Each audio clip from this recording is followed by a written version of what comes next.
No, far from it.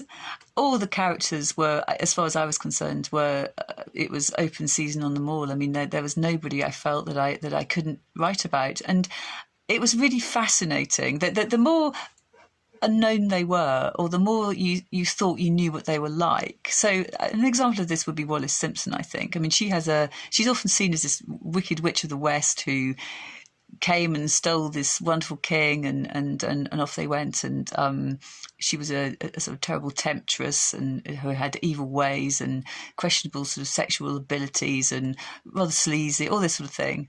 But I'm sure quite a lot of that was propaganda. And the more I looked into her character, the more sympathetic I found her, and funny. I think she was a very funny person, very natural, very breezy, charming in a genuine sort of way. So I really wanted to make her a character in The Governess. I wanted to have her meet Crawford and advise her, and for them to exchange views. And so she is quite a significant character in the book. And I so enjoyed writing her for The Governess that I decided I wanted to write a whole novel about just her.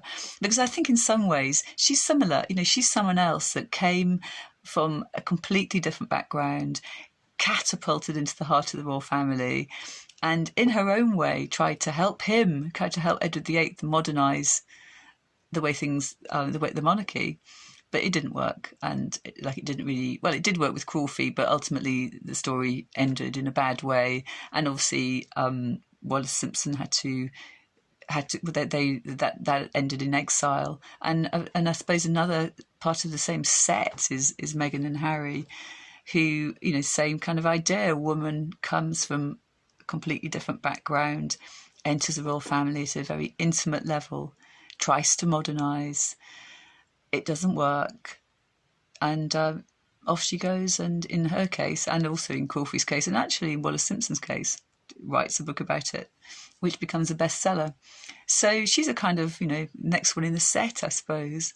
But no, there was no one. I mean, even people like Churchill. I mean, Churchill was well, he's well known to have been a great character, contradictory, charismatic, very emotional, but obviously a great man. So he was a joy to put in. I've got a couple of scenes with him when he meets Crawford, when he meets her outside the door of King George VI's study, and they exchange words. People like Peter Townsend. I mean, I really enjoyed bringing in characters from the periphery, shadowy figures that people don't really ever think about as even having personalities. But obviously, Peter Townsend was a hugely important character. He had a huge effect on royal history with Princess Margaret and the marriage that never was. So I wanted him to be a character. I wanted Alan Lascelles, who was the King's private secretary and is always portrayed as this sort of terrible frosty person. In The Crown, he's always this awful controlling man who sort of stands in the way of young love with Margaret and Peter Townsend. But I wanted him to have but I've read his diaries, and he's a very funny man, very dry, quite snobbish, very arrogant, but definitely charming. And I wanted him to, and he and Crawford definitely knew each other. So I imagined a kind of slightly flirty relationship between those two as well. So I just don't think there was anyone that I didn't feel could be part of this great story. It was part of the fun, really, weaving all these different threads in. And the Queen Mother was one of my absolute favourite people to write about, because I think at the beginning of the story, when Crawford first enters it, she's a slightly frivolous woman. She's very privileged. She's been born into the aristocracy. She's married the son of the king. She does a little bit of charity work, but essentially her life is one of pleasure. And she's quite a superficial character, quite inclined to trivialise things. Crawford isn't very impressed with her, and she can also see that she's quite a controlling woman as well. So it's not great, the dynamic between them. And then when the war comes along, and suddenly Queen Elizabeth, this is the Queen Mother, has a real purpose. You know, she really rises to the challenge, along with her husband. Up until then, as I said earlier, is seen as this sort of stammering, shy, slightly useless figure.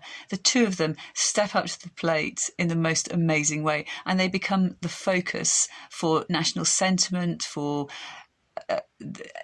everything to do with standing alone against the Nazis, rallying the nation, being the moral centre of it, being the family around whom, you know, everything is focused. The focus of patriotism, of national feeling, and they are magnificent at it. And that's the point at which, that things change, and the Queen Mother stops being this trivial, slightly manipulative, not very pleasant character, into being a real kind of noble figure.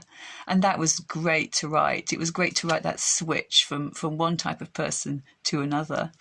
So that's quite a good example, I suppose, of that.